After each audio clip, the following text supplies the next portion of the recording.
Bismillahirrahmanirrahim. Alhamdulillahirabbil alamin wassalatu wassalamu ala asyrafil anbiya'i wal mursalin wa ala alihi wa sahbihi ajma'in. Subhanaka la ilma lana illa ma 'allamtana innaka antal alimul hakim. Rabbi shrah li sadri wa yassir li amri wahlul 'uqdatam min lisani yafqahu qawli. Amma ba'd. Alhamdulillah ala ni'matil Islam, alhamdulillah ala ni'matil iman wa kafa biha min ni'mah. Alhamdulillah, segala puji bagi Allah Subhanahu wa taala yang mengaruniakan kepada kita syariatnya, yang mengaruniakan kepada kita pemahamannya, yang mengaruniakan kepada kita Al-Qur'annya, yang mengaruniakan kepada kita macam-macamnya ibadah yang akan selalu memperbaharui model-model ibadah kita, yang akan selalu memperbaharui zikir-zikir kita, sehingga ibadah-ibadah yang kita lakukan ini selalu berwarna. Ada kalanya kita gembira dengan hari raya, ada kalanya kita berusaha dengan yang namanya puasa, ada kalanya kita bersedekah, ada kalanya kita melakukan umroh dan lain sebagainya. Macam-macamnya ibadah ini semuanya adalah jalan-jalan kita menuju Allah. Semuanya adalah syariat yang diajarkan oleh Allah Ta'ala lewat lisan Nabi Muhammad Sallallahu Alaihi Wasallam untuk mengisi kehidupan kita dengan sebaik-baik pengisian, dengan sebaik-baik peribadatan, sehingga kita kembali kepada Allah Ta'ala dalam keadaan membawa bekal-bekal yang membanggakan, membawa pahala-pahala yang akan menyelamatkan kita, bahkan mulai dari sakaratul mautnya kita, bahkan mulai dari terpisahnya roh dari jasad kita. Amal-amal kita akan selalu membantu kita sampai memastikan kita untuk bisa masuk ke dalam surganya Allah Subhanahu wa ta'ala. Semoga Allah Ta'ala terus menyisakan kebaikan untuk kita, terus menambahkan kebaikan kita, terus menambahkan ibadah-ibadah kita, terus menambahkan pikiran jernih kita, agar kita selalu bisa menjadi hamba-hamba yang mendekat kepada Rasulullah Sallallahu Alaihi Wasallam. Kita masih mempelajari di dalam kitab Sulamut Taufik, tangga yang untuk mencari taufik. Ngaji apa nyanyi? Ndak enak nyanyi nih, mbuh paham mbuh. Nggih, bismillah lah nggih. Ya, kita teruskan. Qala al-muallif rahimahullahu taala wa nafa'ana bi ulumi fid dharain. Kita masih berada di bab yang membahas tentang rukun-rukun salat, nggih. Tentang amaliyah-amaliyah yang kita lakukan di dalam salat kita, tentang perkara-perkara yang Nabi Muhammad contohkan di dalam salatnya. Nabi Muhammad mengatakan sallu kama ra'aitumuni usolli. Salatlah kalian sebagaimana kalian menyaksikan caraku salat. Rasulullah 12 hal ini atau 17 rukun yang dituliskan oleh para ulama kita ini adalah rukun-rukun atau pekerjaan-pekerjaan yang dilakukan oleh Nabi Muhammad di dalam salatnya, dan itu tidak pernah tidak ada. Okay. Jadi kalau yang namanya rukun itu selalu dilakukan sama Nabi dan selalu diulang oleh Nabi di dalam setiap sholat-sholatnya, mau itu sholat wajib ataupun sholat sunnah, ya, mau itu sholatnya adalah sholat wajib ataupun sholat sunnah, rukun-rukun ini akan selalu ada. Kita sampai kepada rukun yang keempat, rukun yang ke berapa nih, ya? At-tasi', rukun yang ke-9 yaitu sujud. Nggih. At-tasi' as-sujudu marratain bi an yad'a jabhatahu ala musallahu makshufatan wa mutathaqilan biha wa munkisan wa yad'u syai'an min rukbatayhi wa min butuni asabi'i rijlaihi. Kalau di dalam kitab yang jenengan pegang itu di halaman 27 untuk bahasa Arabnya, halaman 28 bahasa Indonesianya. Nggih, halaman 27 kalau bahasa Arabnya, halaman 28 untuk bahasa Indonesianya. Jadi di dalam sujud ini, seperti yang kita ketahui, sujud itu secara logikanya atau percontohan dari Nabi Muhammad, makna dari sujud itu sendiri adalah al-khudu' wa tadallul, yaitu merendahkan diri dan menghinakan diri di hadapan Allah Subhanahu wa taala. Nggih, menghinakan diri dan merendahkan diri di hadapan Allah Subhanahu wa taala. Kalau kita akhlak yang diajarkan oleh Nabi Muhammad yang dianggap sesuatu yang harusnya ada di dalam diri kita itu adalah rendah hati. Kita diajarkan atau dituntut untuk rendah hati kepada siapapun. Nggih, rendah hati bukan rendah diri. Nggih. Kalau rendah diri kita tidak diperkenankan untuk merendahkan diri di hadapan makhluk manapun kecuali orang-orang yang diajarkan oleh Nabi Muhammad untuk kita merendah kepada mereka. Seperti yang dikatakan oleh Rasulullah SAW, laukana, kalau misalkan aku diperbolehkan oleh Allah Ta'ala untuk memerintahkan seseorang abdan yasjudu li abdin, seorang hamba sujud kepada seorang hamba yang lain, maka niscaya aku akan memerintahkan seorang istri untuk sujud kepada suaminya. Istri sujud kepada suaminya itu hampir diperbolehkan, tapi tetap tidak oleh, tetap tidak diperkenankan. Yang namanya sujud, yang namanya kita merendahkan diri di hadapan seseorang itu tidak boleh sampai ke tingkat sujud. Tidak boleh sampai ke tingkat sujud. Kalau sampai ruku masih tidak apa-apa. Di bawah ruku ada sebagian ulama yang membolehkan, ada sebagian ulama yang melarang hal tersebut. Ada sebagian yang membolehkan, seperti kalau misalkan yang kita hadapi ini adalah para ulama, para kiai, para ibu nyai. Jangan mungkin beberapa kali menyaksikan murid-muridnya itu kalau ketemu bu nyainya masih di sana, muridnya di sana, jalannya sudah napa? Ngeten. Jongkok seperti itu. Apa boleh yang seperti itu? Selama maksudnya dia untuk merendah di hadapan gurunya ini karena ilmunya, karena apa yang dikaruniakan oleh Allah Ta'ala dari warisan-warisan Nabi Muhammad yang begitu berharga pada diri hamba tersebut, maka itu diperkenankan. Tapi kalau bukan karena itu, aku marani kiai arep utang.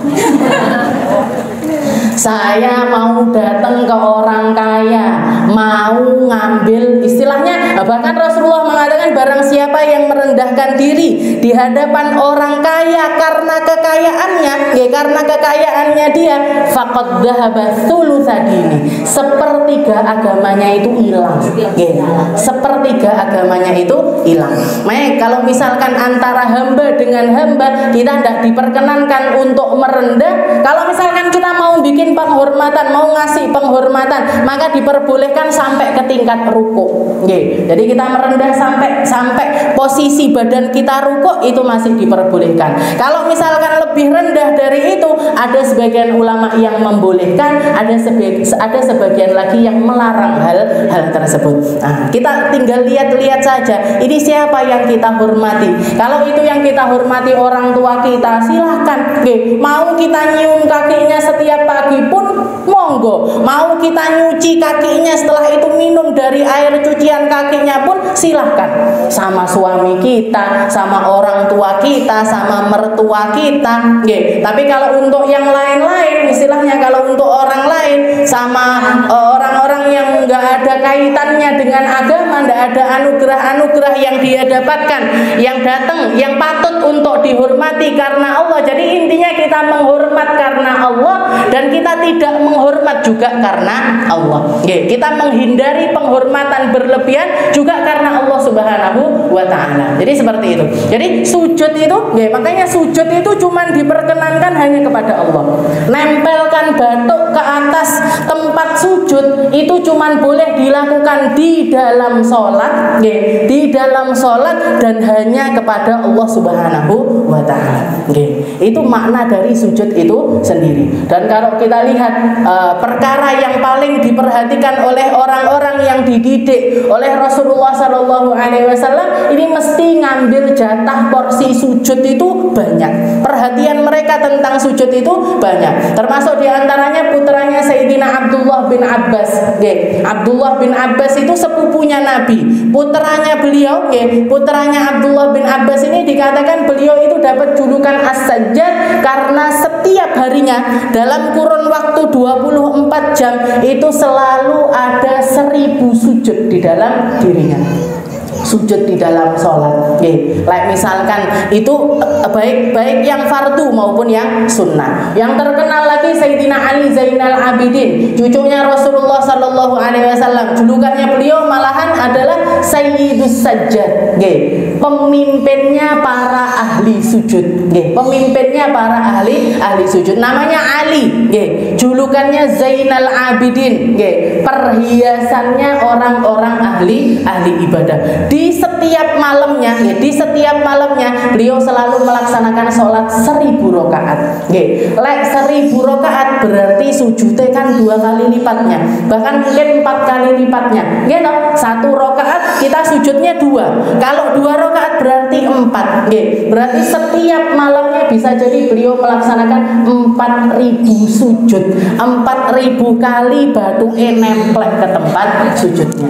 Sekarang kita bandingkan sama kita, sujudnya awake dhewe piro, salatnya kita berapa, rakaatnya kita berapa. Yang bisa merasakan zauknya, yang bisa merasakan zauknya, ini sujud sekian rakaat, ini salat sekian rakaat, ini sujudnya sekian kali, itu hanya orang-orang yang sudah ngambil porsi, ngambil porsi lebih dari ibadah-ibadah sunnah. Ndak mek wajib tok sing diperhatikan, tapi nambah dengan kesunahan-kesunahannya, mereka akan bisa merasakan perjuangan dari Sayyidina Ali Zainal Abidin maupun putra dari Sayyidina Abdullah bin Abbas. Ini didikannya Rasulullah Sallallahu Alaihi Wasallam. Orang-orang ahli sujud. Dan para ulama mengatakan sholat ini menjadi ibadah yang paling afdal. Sebagian ulama mengatakan di antara semua rukun sholat ini mana yang paling afdal. Sebagian mengatakan di dalam berdirinya, sebagian lagi mengatakan di dalam sujudnya. Yang mengatakan di dalam berdirinya karena ada firman-firman Allah Ta'ala yang terlantun di dalamnya. Sedangkan yang mengatakan yang paling afdal adalah di dalam sujudnya, karena di dalam sujud itu adalah waktu paling dekatnya seorang hamba kepada Allah Subhanahu wa Ta'ala. Maka Rasulullah mengatakan, idza raka'tum, kalau kalian lagi ruku', fa'azzimullaha azza wa jalla, maka muliakan Allah, bacalah tasbih, bacalah zikir-zikir yang menyatakan bahwa kamu itu sedang memuji-muji kepada Allah Ta'ala, sedang berterima kasih kepada Allah Ta'ala. Kalau kamu ruku', maka fa'adzimullah, muliakan Allah Subhanahu wa Ta'ala. Sedangkan ketika kamu sujud, fa'akthiru fiha du'a, maka perbanyak doa di dalamnya. Kalau kita lagi sujud, kalau kita sedang dalam keadaan sujud, maka perbanyak doa di dalamnya, karena itu waktu yang paling dekat bahkan tanpa sekat antara seorang hamba dengan Allah Subhanahu wa Ta'ala. Dan orang-orang ahli sujud itu, mereka ada sesuatu di dalam dirinya. Istilahnya kalau kita melihat orang-orang ahlillah, orang-orang yang punya keilmuan yang dibalut dengan ibadah-ibadah yang luar biasa, ini mesti ada sesuatu yang kita tidak bisa mengungkapkan. Nyapo yo, aku sama orang itu kok sungkan. Kenapa ya? Aku sama ulama itu kok ada rasa. Kalau misalkan saya dengarkan beliau, kalau misalkan saya duduk di hadapannya, bahkan ngelihat wajahnya aja wes seneng misal. Jenengan ngelihat fotonya para ulama-ulama, para habaib-habaib, didelok tok wes seneng nih. Kadang-kadang kita tidak pernah berinteraksi sama mereka, kadang-kadang belum pernah ketemu sama sekali sama mereka, tapi seakan-akan di dalam hati kita itu terjadi sesuatu. Karena apa itu? Seperti yang dikatakan oleh Allah Subhanahu wa Ta'ala, simahum fi wujuhihim min atharis sujud, karena mereka punya asar-asar sujud di dalam diri mereka. Jadi pakaiannya mereka menyimbolkan rukuk dan sujud. Perilaku mereka istilahnya kita bisa ngambil bentuk kepatuhan kepada Allah Ta'ala dari setiap apa yang mereka lakukan atau setiap hal yang nempel pada diri hamba-hamba Allah Ta'ala tersebut. tersebut. Dan ini pujiannya Allah Ta'ala di dalam Injil dan juga Taurat terhadap para sahabatnya Rasulullah SAW. Di dalam Al-Quran dikatakan Muhammadur Rasulullah, gitu? Muhammadur Rasulullah walladzina amanu ma'ahu asyidda'un 'alal kuffari ruhama'un bainahum simahum fi wujuhihim min atharis sujud. Muhammad itu utusan Allah, dan orang-orang yang ada di sekitaran Muhammad itu, di sekitarannya Nabi Muhammad itu adalah orang-orang yang keras sama orang kafir tapi penuh rahmat dengan sesamanya. Sama istrinya penuh rahmat, sama saudaranya penuh rahmat. Sayyidina Umar bin Khattab niku nggih. Sayyidina Umar itu kalau sudah di medan peperangan, tidak ada satu orang pun yang berani mandang matanya Sayyidina Umar. Delok tok ditebas, delok tok dipateni. Itu Sayyidina Umar. Kereng banget kalau di medan perang. Nggih. Tapi di hadapan istrinya utuh. Ketika ada satu orang laki-laki mau ngadu tentang istrinya, diomelin istrinya, dimarahin istrinya, pokoknya sama istrinya, nyampe di depan rumahnya Sayyidina Umar, dilihat Sayyidina Umar juga lagi dimarahin sama istrinya. Anakmu kae lho. Jemurane urung ewang ngono iki. Karena Sayyidina Umar nggih tak ewang. Akhirnya orang ini ketika mau ngadu balik pulang. Ketika perjalanan pulang Sayyidina Umar keluar, buka pintunya, dilihat orang ini istilahnya tahu kalau orang ini punya niatan untuk datang ke rumahnya beliau. Katanya Sayyidina, dipanggil sama Sayyidina Umar, "Kenapa kamu kok balik? Mau datang kenapa kok balik?"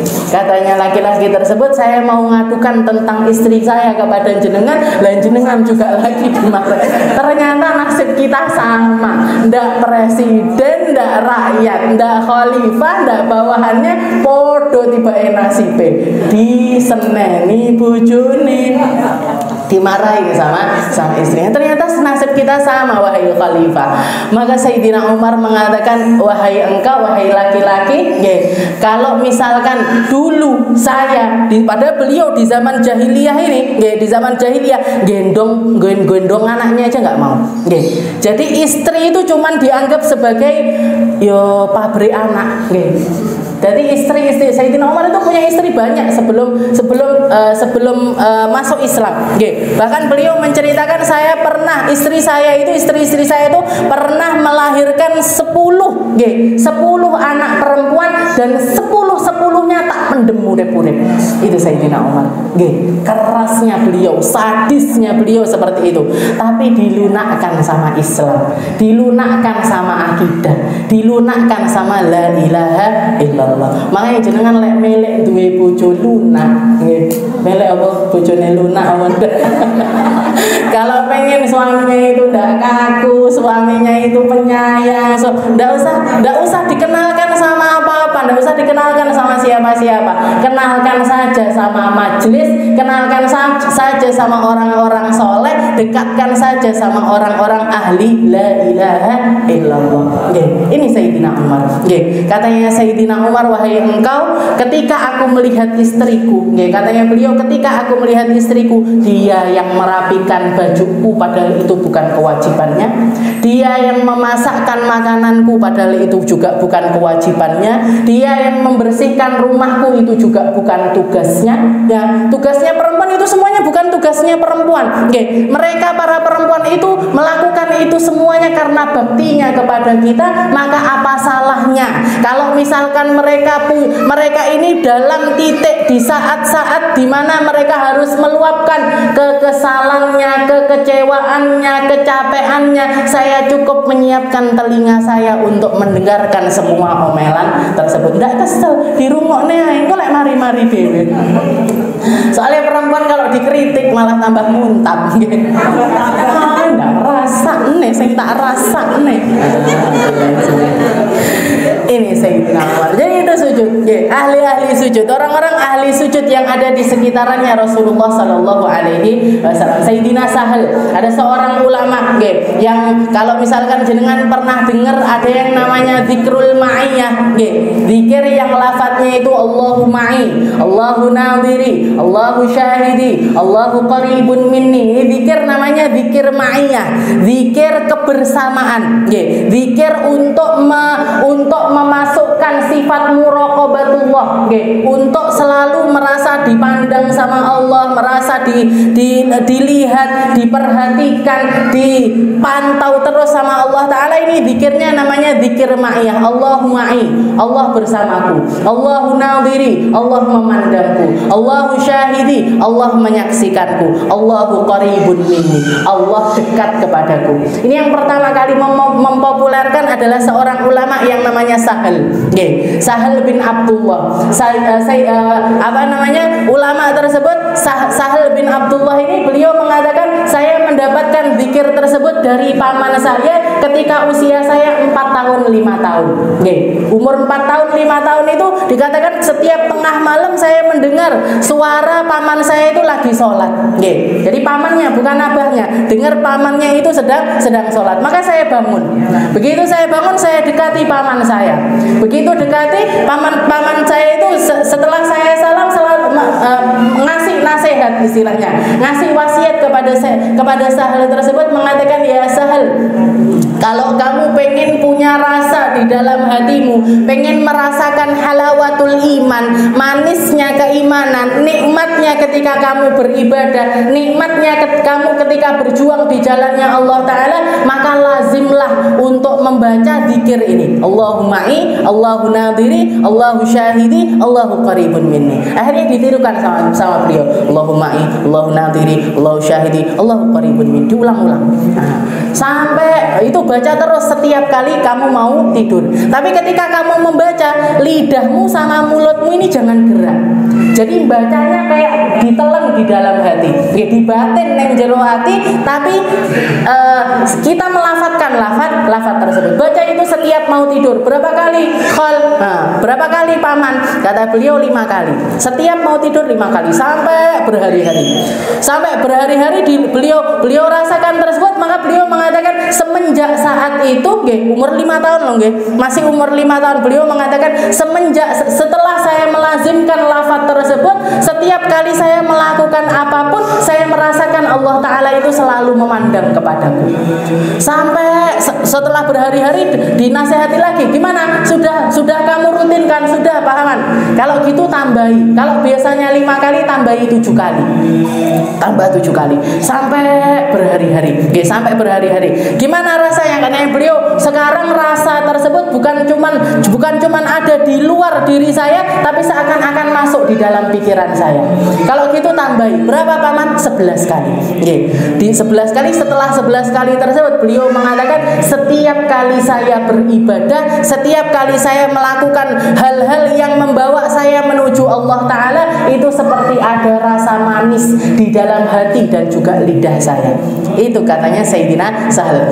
Umur 5 tahun itu. Umur 7 tahun beliau itu punya pikiran di dalam dirinya, punya masalah, istilahnya punya sesuatu yang ganjel di dalam dirinya, tapi nanya ulama manapun tidak selesai. Tidak ada yang ngasih jawaban itu yang memuaskan kepada beliau. Sampai beliau nyari ulama-ulama yang ada di luar kota. Pertanyaannya nopo? Beliau mengatakan yang beliau pikirkan itu halil qalbi sujud. Kalau kita setiap harinya itu fisik kita itu sujud, apakah ada sujud untuk hati kita? Apa bisa kita itu sujud dengan hati kita? Nanya ini, tidak puas beliau. Akhirnya sampai ketemu seorang ulama yang beliau itu harus nempuh jarak berkilo-kilometer, umur 7 tahun nih. Jadi nyari gurunya itu sampai berkilo-kilometer.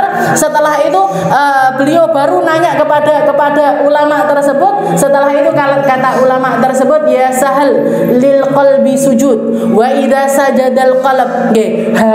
Hati seseorang itu bisa sujud kepada Allah Ta'ala. Dan ketika seseorang dikaruniai sujudnya hati oleh Allah Subhanahu wa Ta'ala, la yarfa'u abadan.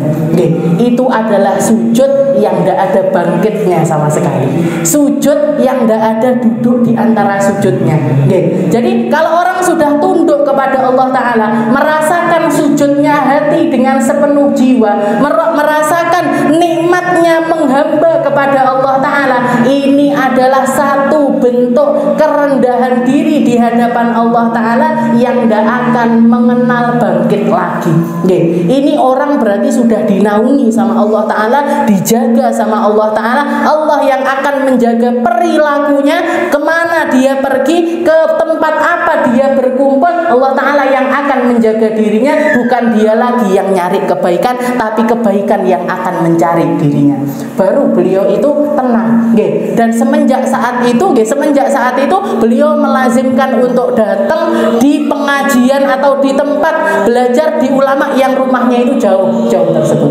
Berkilo-kilometer beliau harus berjalan untuk ngaji di tempatnya orang. Itu umur 7 tahun.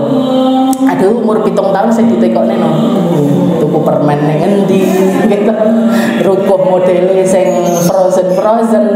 Ini umur 7 tahun beliau punya pikiran-pikiran yang seperti itu. Karena lingkungan yang indah, karena didikan yang indah, karena keilmuan yang begitu menyatu di dalam kehidupan mereka. As-sujud. Jadi sujud ini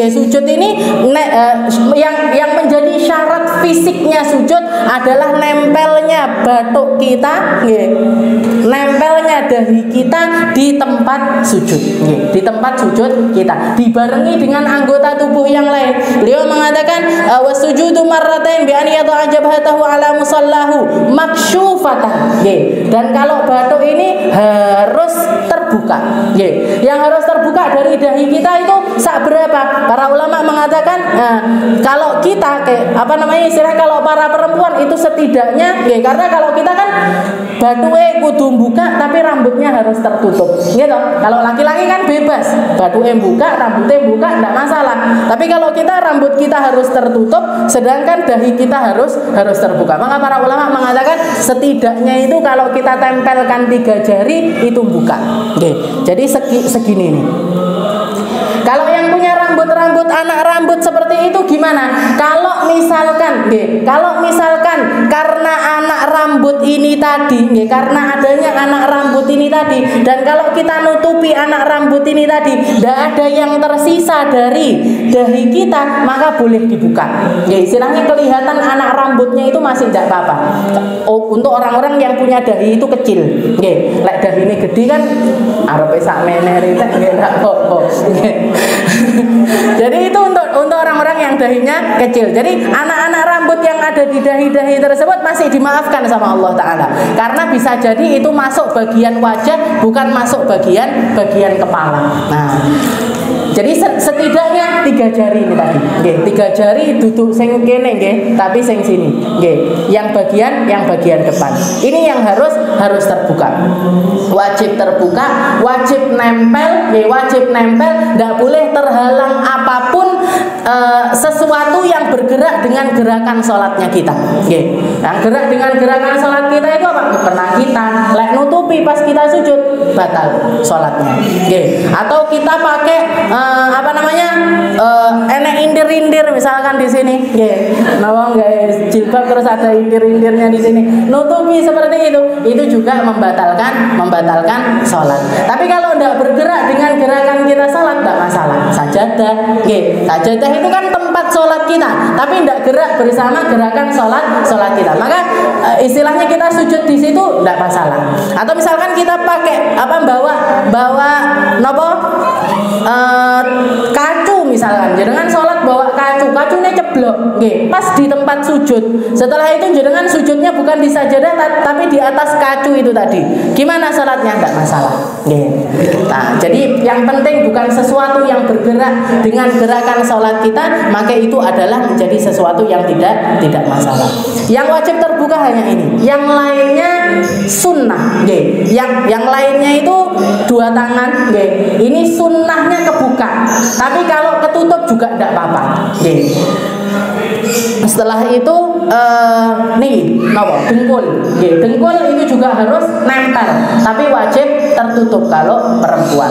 Setelah itu yang terakhir adalah ujung-ujung jari, nggih. Itu juga harus nempel, meskipun juga harus tertutup dengan penutup sholat kita. Mutatsaqilan biha wa munkisan wa yatamu syai'an min rukbatayhi min butuni asabi'i rijlaihi. Al-ashir, setelah itu yang ke-10 at-tuma'ninah fihi, tuma'ninah di dalam sujud. Apa yang harusnya kita baca di dalam sujud kita? Kalau Sayyidah Aisyah menceritakan, katanya Sayyidah Aisyah sujudnya Nabi sama rukuknya Nabi itu bacaannya hampir sama. Kalau di dalam rukuk beliau membaca subhana rabbiyal a'la wa bihamdi, kalau di dalam sujud beliau membaca subhana rabbiyal azimi wa bihamdi. Kualik Jadi kalau di dalam rukuk subhana rabbiyal azimi wa bihamdi, di dalam sujud subhana rabbiyal a'la wa bihamdi. Nah, kalau di dalam sujud diperbolehkan untuk menambahi dengan doa-doa apapun yang kita inginkan, nggih.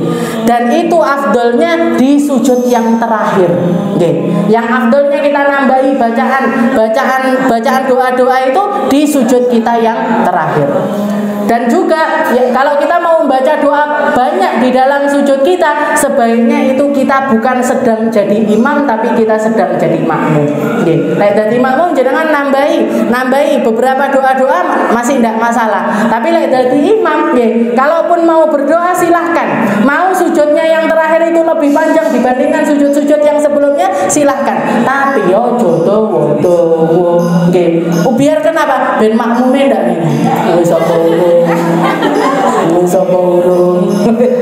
Biar tidak seperti itu, maka jangan terlalu panjang. At-tuma'ninah fi wal hadi asyar, dan yang ke-11 adalah al-julus bainas sajdatain, duduk di antara dua sujud. Duduk di antara dua sujud dan tuma'ninah di dalam duduk tersebut.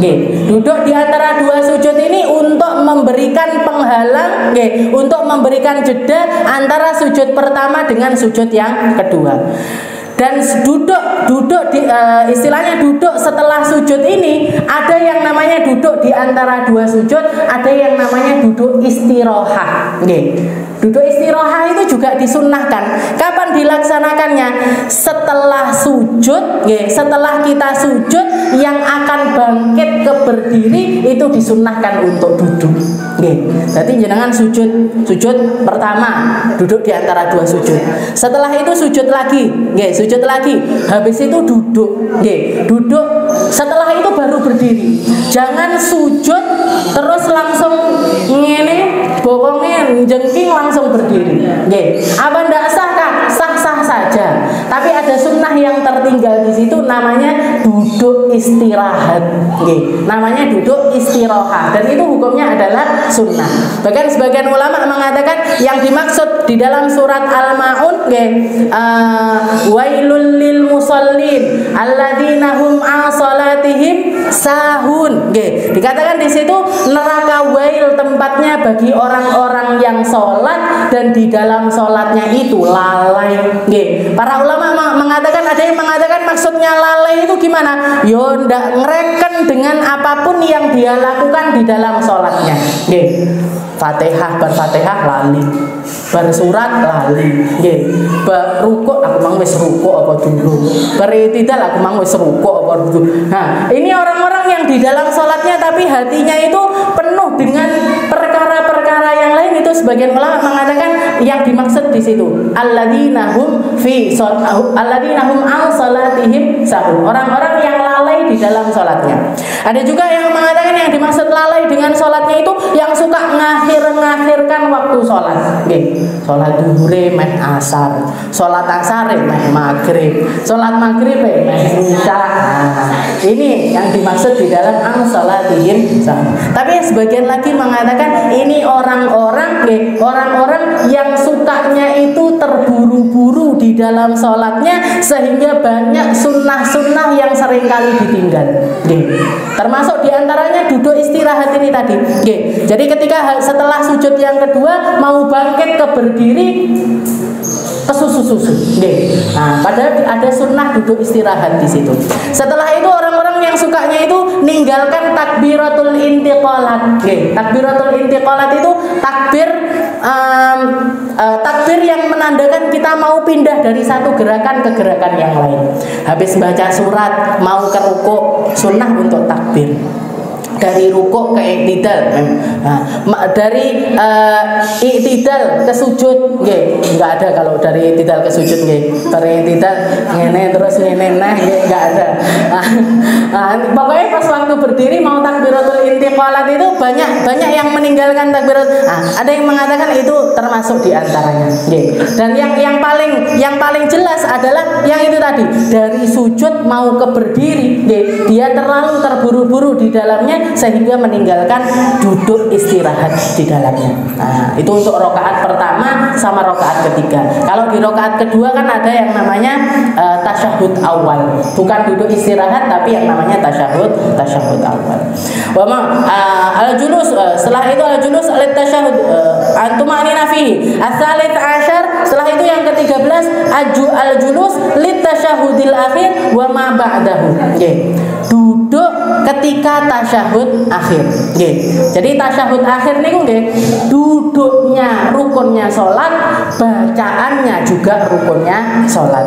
Berarti tasyahud akhir kita misalkan tidak pengen duduk gimana? Tidak sah. Piye carane tapi bertasyahud bersujud milik lita misalkan.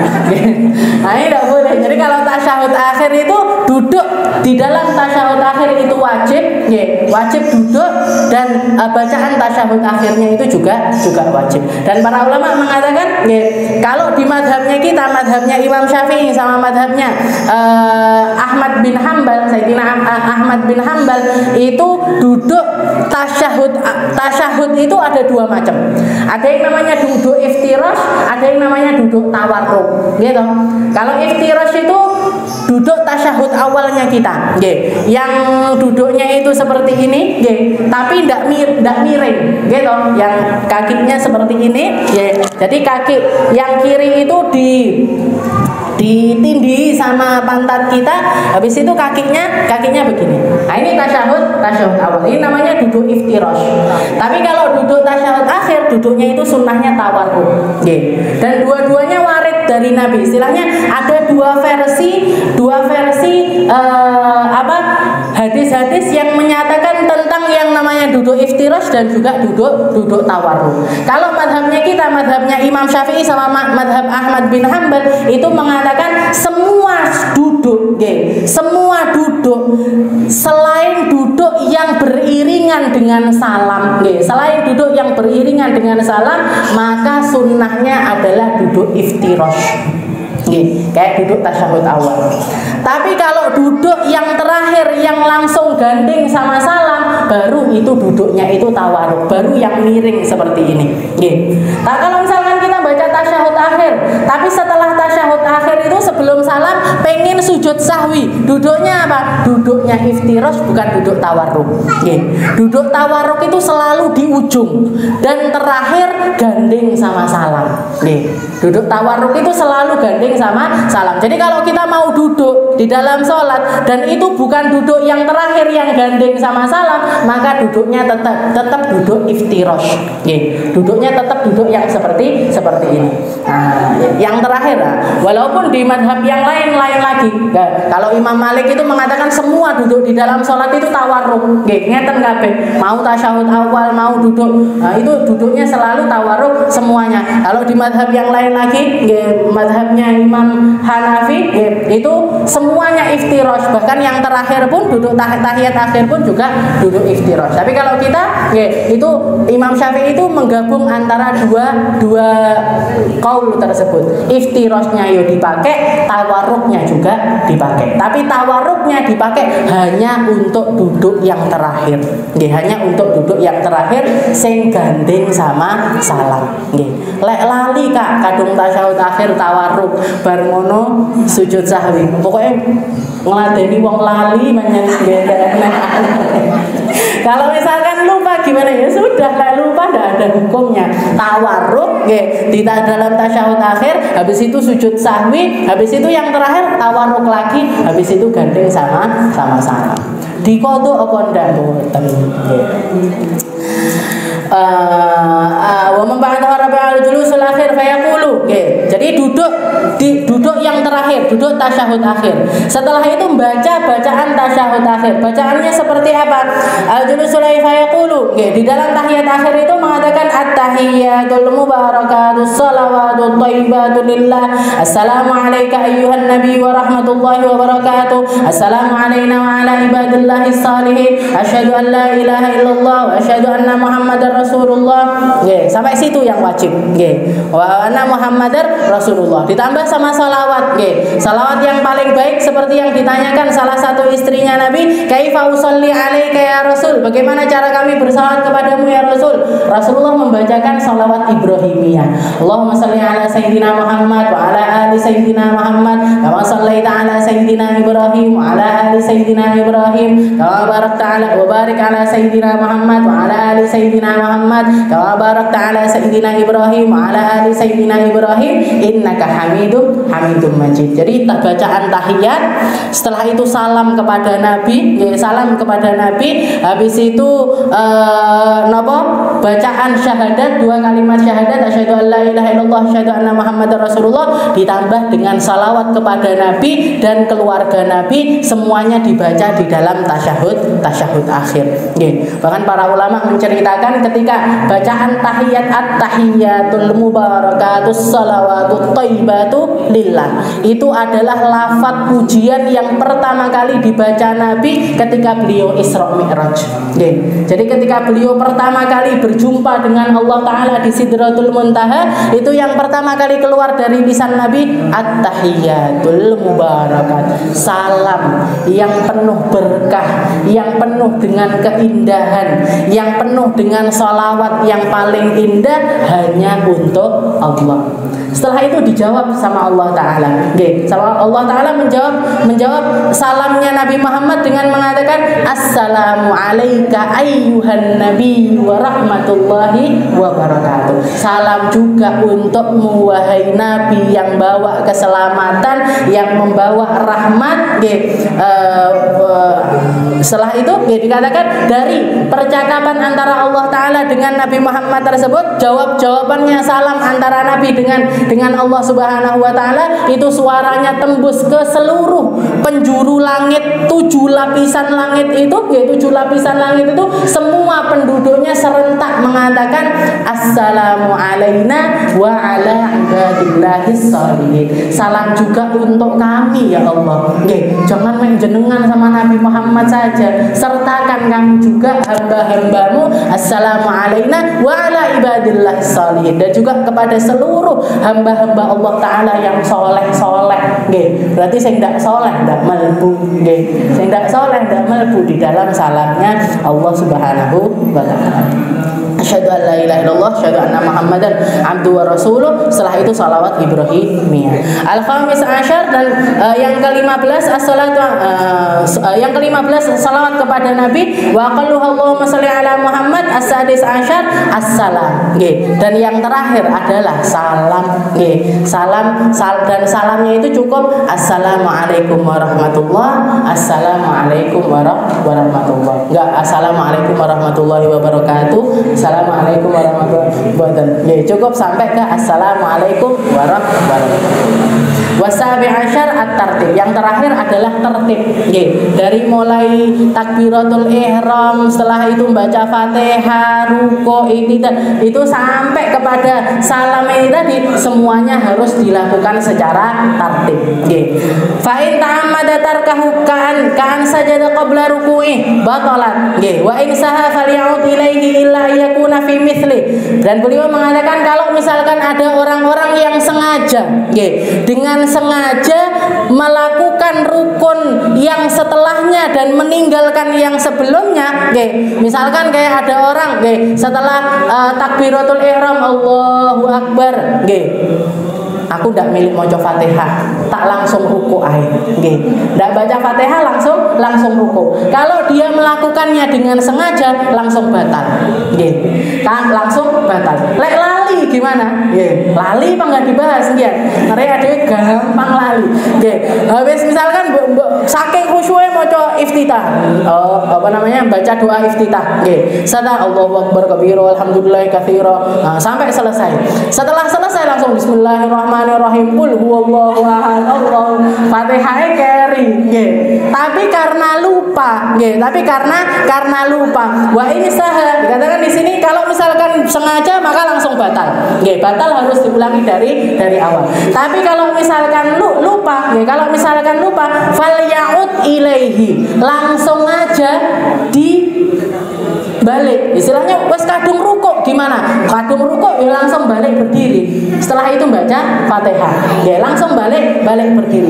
Wa in saha falya'ud ilaihi illa ayyakuna fi mithlihi aw ba'dahu fatatimmu bihi rak'atuhu wa lagha ma saha bihi.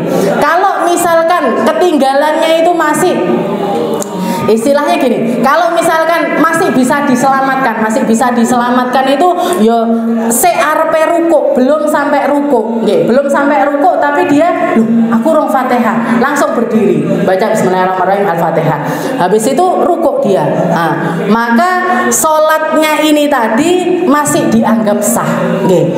Tapi kalau misalkan sudah sampai berganti ke rukun yang selanjutnya, wes kadung ruku, nggih.